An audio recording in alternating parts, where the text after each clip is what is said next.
ফরিদপুরের নগরকান্দায় কর্মরত সাংবাদিকদের সাথে নবনিযুক্ত উপজেলা নির্বাহী কর্মকর্তা রেজওয়ানা আফরিনের পরিচিতি ও মতবিনিময় সভা অনুষ্ঠিত হয়েছে।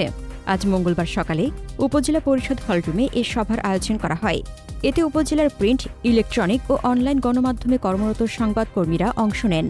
সভায় নবাগত ইউএনও রেজওয়ানা আফরিন সাংবাদিকদের সঙ্গে পরিচিত হন এবং উপজেলার উন্নয়ন, সুশাসন প্রতিষ্ঠা, জনসেবার মানোন্নয়ন ও প্রশাসনের সঙ্গে গণমাধ্যমের সমন্বিত ভূমিকা নিয়ে আলোচনা করেন।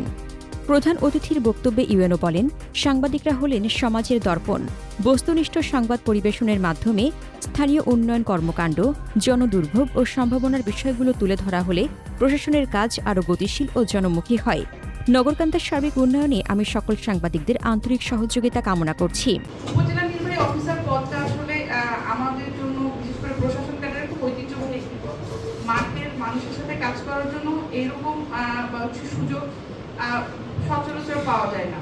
এখানে একদম যে কেউ একজন উপজেলা নির্বাহী অফিসারের সাথে এসে কথা বলতে পারে, তার কাছে সহযোগিতা চাইতে পারে। তো সরকারের প্রতিনিধি হিসেবে আমাকে এখানে কাজ করতে হবে। আমি সবার আগে সাংবাদিকদের সঙ্গে বসেছি। তার একটা বড় কারণ হচ্ছে যে নগরকান্দার সব কাজ যদি আমি বলি, সেটা আমি সাংবাদিকদেরই মনে করি। এখানকার সমস্যাগুলো কি ধরনের সমস্যা সমাধান আপনারা চাচ্ছেন, বা আমার জন্য কিভাবে কাজ করলে সুবিধা হবে। সভায় উপস্থিত সাংবাদিকেরা উপজেলার বিভিন্ন সমস্যা, সম্ভাবনা ও জনস্বার্থ সংশ্লিষ্ট বিষয়গুলো নবাগত ইউএনওর সামনে তুলে ধরেন। সাংবাদিকরা হচ্ছে প্রশাসনের অঙ্গাঙ্গি প্রশাসনের সাথে জড়িত। আমাদের প্রশাসন সম্পর্কে স্বার্থে স্যার এই বিষয়গুলো দেখবেন। আর নগরকান্দা আপনি যেহেতু নতুন এসেছেন, অনেক কিছুই হয়তো অবগত নাই বা আস্তে আস্তে হয়ে যাবে।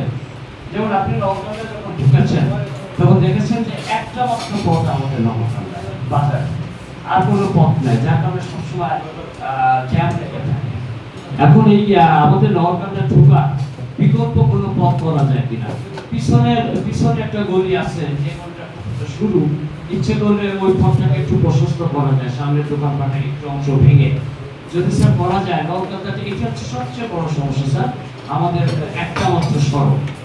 আর পাশাপাশি আরেকটু কিছু আছে স্যার, যেমন আমি কালকে রাতে, আমার বাসা হচ্ছে নগরকান্দা ব্রিজের গোড়ায়, আমি রাত 11টাতে কোন বাসায় যাচ্ছি, তখন দেখতেছি ব্রিজের গোড়ায় প্রায় 27 টনের যে ট্রাকগুলো, বড় ট্রাক, 5 টন 27 টন ব্যবহার করে বড় ট্রাক আউট করে দিয়ে ব্রিজের গোড়ায় বালু তুলছে। তখন আমি একটু ভিডিও করলাম, আমাদের পরিচিত একজন ভাই, আমি বালুবেরি, আমি ব্যবসা করি। কারণ এখানে নতুন ব্রিজ হয়েছে, এখানে তো একটু ফেললে ট্রাকের গোটা জায়গাগুলো যে সাইডে যে এরিয়াগুলো আছে, সৌন্দর্য বর্ধক যে স্ট্যান্ডগুলো করা হয়েছে, এগুলো ভেঙে যাবে। একটু বালুর ব্যবসা জায়গা না, এই জিনিসগুলো একটু কাইন্ডলি দেখবেন স্যার। একই সাথে প্রশাসন ও গণমাধ্যমের মধ্যে সৌহার্দ্যপূর্ণ সম্পর্ক বজায় রেখে উপজেলার উন্নয়নমূলক কর্মকাণ্ডে একযোগে কাজ করার প্রত্যয় ব্যক্ত করেন তারা। মতবিনিময় সভায় অন্যান্যদের মধ্যে উপস্থিত ছিলেন নগরকান্দা সার্কেলের সিনিয়র সহকারী পুলিশ সুপার মোহাম্মদ আল ফাহাদ, নগরকান্দা প্রেস ক্লাবের সভাপতি শওকত আলী শরীফ, সাধারণ সম্পাদক লিয়াকত আলী, দৈনিক হোলাচক পত্রিকার সম্পাদক ও প্রশাসক মাহবুব আহাদ, সাংবাদিক শামসুল হুদাহুদু, সায়েদুর রহমান বাবলু, বোরহান আনিস, মিজানুর রহমান মিজান মোল্লা এবং শফিকুল ইসলাম মন্টু সহ স্থানীয় গণমাধ্যমের প্রতিনিধিরা। অত্যন্ত সৌহার্দ্যপূর্ণ পরিবেশে অনুষ্ঠিত এই সভায় বক্তারা নগরকান্দার জনকল্যাণ ও সামগ্রিক উন্নয়নে সম্মিলিতভাবে কাজ করার আশাবাদ ব্যক্ত করেন।